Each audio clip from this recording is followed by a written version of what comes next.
তোমার জন্মদিনে তো এরকম আনলো না।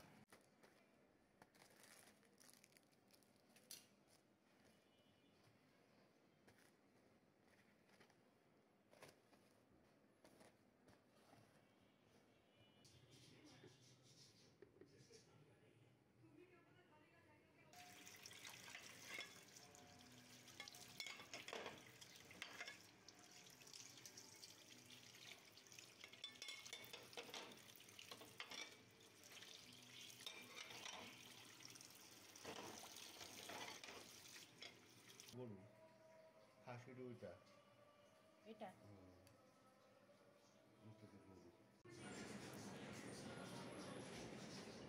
আজকের ব্লগটা শুরু করছি ওয়াশিং মেশিন থেকে কাপড় বের করা, এখান থেকেই শুরু করছি।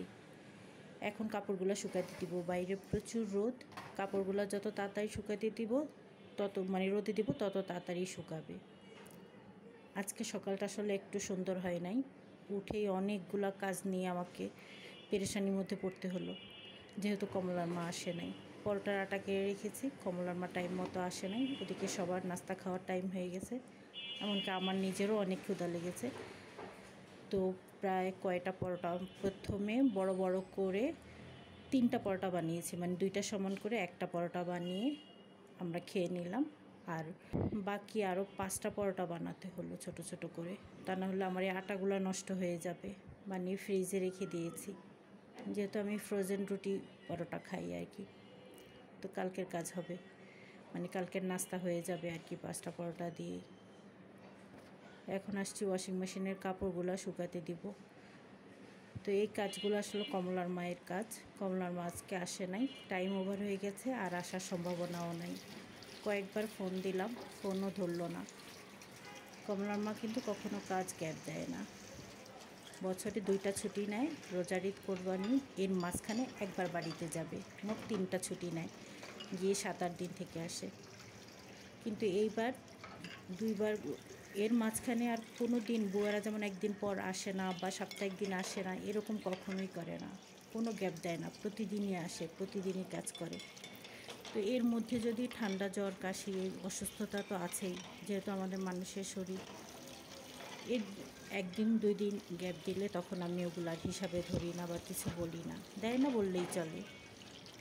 তো এই বছর কি করলো, 2টা ছুটি তো কাটালোই, রোজার ঈদ কোরবানি, তার মধ্যে আরও একবার 7 দিন গিয়ে বাড়িতে থেকে আসলো, এখন আবার আজকে আসলো না, তার মধ্যে ফোনও ধরতেছে না। তো কী সমস্যা হলো, কী কারণে আসলো না, কিছুই জানতে পারলাম না। আমি প্লেট খোড়াগুলো ধুয়ে নিলাম, প্লেট খোড়া বলতে শুধু খাওয়ার প্লেটগুলো ধুয়ে, প্লেট বাটি গ্লাসগুলোই ধুয়ে নিলাম, আর পাতিল আছে। আর হচ্ছে আজকে রান্নাবান্না করব না, পাতিল ধুয়ে রান্না করার মতো এনার্জি নেই, আজকে অনেক কিছু রান্না করার প্ল্যান ছিল, সব বাদ দিলাম। বাইরে থেকে খাবার কিনে নিয়ে আসছি, কারণ আজকে একটা স্পেশাল ডে, স্পেশাল খাবার দাবার রান্না করব ভাবছি, তো সেটা আর হলো না। তো বাইরে থেকে খাবার কিনে নিয়ে আসছি। এখানে কাচ্চি বিরিয়ানি, আলাদা করে রোস্ট, কাবাব, তারপরে সাথে আছে ফিরনি, সালাদ তো আছে, বোরহানি আছে। এই হচ্ছে খাবার আজকে দুপুরবেলা।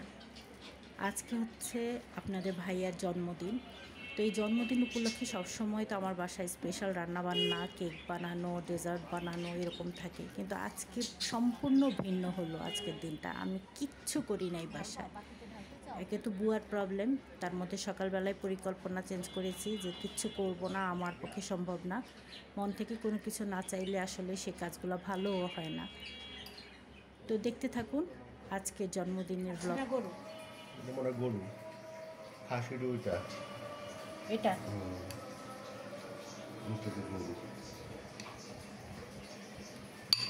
গরু,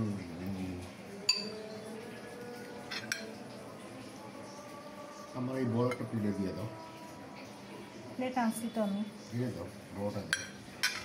কেনকে ধরবে না, ভালো হচ্ছে, দাও, সমস্যা নেই। দিয়ে রাখতে পারবা। সাইড দিয়া মাংস দিয়ে দাও, একসাথে সব দিয়ে দাও, একটা প্লেট সাজাইয়া একসাথে সব দিয়ে দাও। আপনাকে অফ হয়ে গেছে না, ভাত দেওয়া দরকার নেই, হ্যাঁ শিওর, তো ভাত খাইতে হবে না। কাবাব অর্ধেক দিন। গরু মাংসটা আলাদা দিই, হ্যাঁ? না দিয়ে দাও ওইখানে এক সাইড দিয়ে। আলাদা কি দিয়ে খাইবে? এগুলো সব একসাথে বিয়ে বাড়ি খাওয়ার মতো। ওই দিন আমি মাংস দিয়েছি, কালকে সকালেও যায় দেখি আম্মা প্লেটে খাইয়া টাইয়া রাখছে রুটি কি দিয়ে খাইছে। একটু জল দিয়ে দাও সাইড দিয়ে।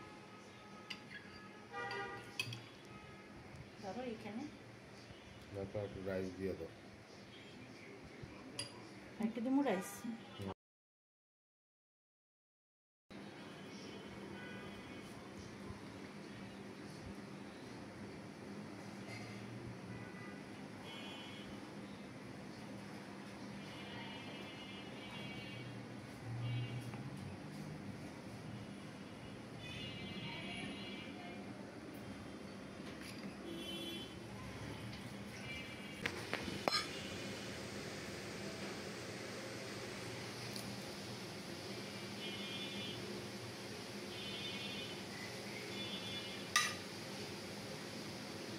তুমি নাও।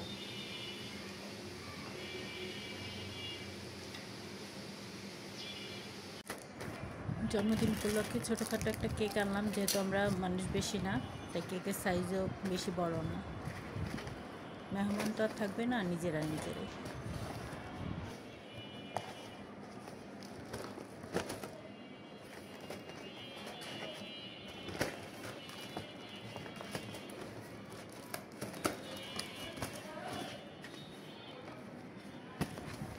ফ্রিজে এত জিনিসপত্র ছিল, কেকের চাপ খেয়ে কেকটা নষ্ট হয়েছে।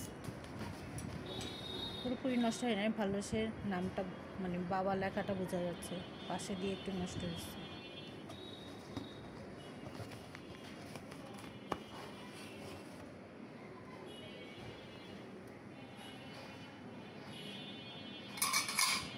মজার ব্যাপার হচ্ছে বাসায় কোনো মম নাই।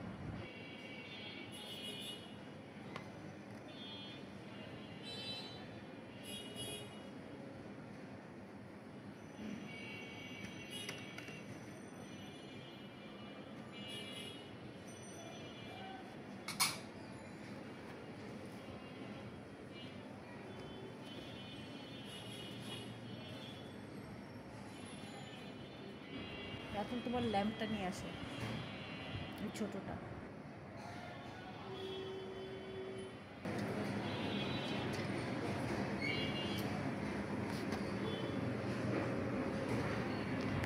ভালো হচ্ছে না, ম্যাটগুলো তাই পাল্টাই না।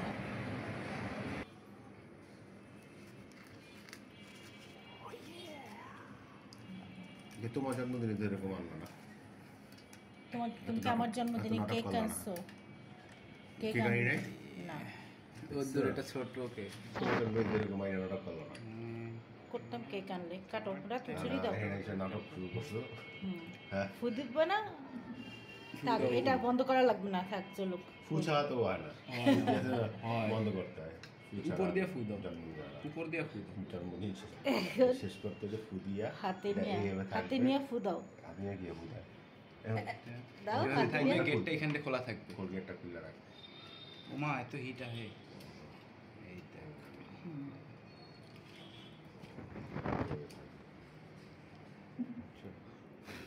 Happy birthday to you, happy birthday to you, তারপরে happy birthday happy birthday to Parvez Ahmed. বাবা বল।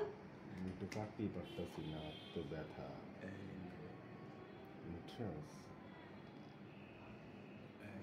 তো অনেক ব্যথা। এক পিসি কাটা আর কাটা লাগবে পরে।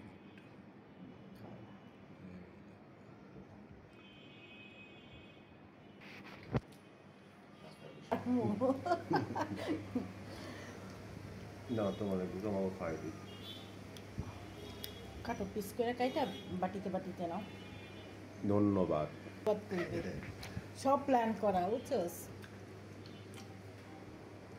লাগাও, লাগাই রাখো, ওটা লাগাই রাখো। তুমি যাবা ছাদে? মজা। এটা টু মাছ মিষ্টি, এটা পরে ইয়ে থেকে কাগজ থেকে ইয়ে করে নিয়ে নিও, খাইও। মজা করে খাইছি।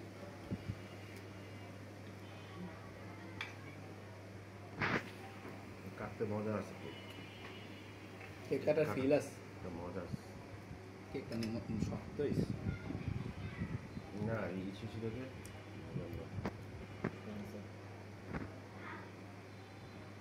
তুমি কেক খাবা ইশিকা? একটু বড় এগুলো কাটা লাগবে না। করছো কেন? খাবা ওরে আল্লাহ। নাও 2 বাটিতে 2 পিস নাও। বড় পিস করলেও খাবা। তো এতক্ষণ যারা ভিডিওটা দেখলেন আপনাদের কাছে কেমন লাগলো? ভালো লেগে থাকলে অবশ্যই কমেন্ট করে জানাবেন। আর আমার চ্যানেলটা সাবস্ক্রাইব করে চ্যানেলের সাথেই থেকে যেতে পারেন। তো এই ছিল আপনাদের ভাইয়ার জন্মদিনের ভিডিও বা ভ্লগ। ভিডিওটা এ পর্যন্তই। সবাই খুব ভালো থাকবেন, আমাদের সবার জন্য দোয়া করবেন। আপনাদের জন্য আমার মন থেকে অনেক অনেক দোয়া রইল। আল্লাহ হাফেজ।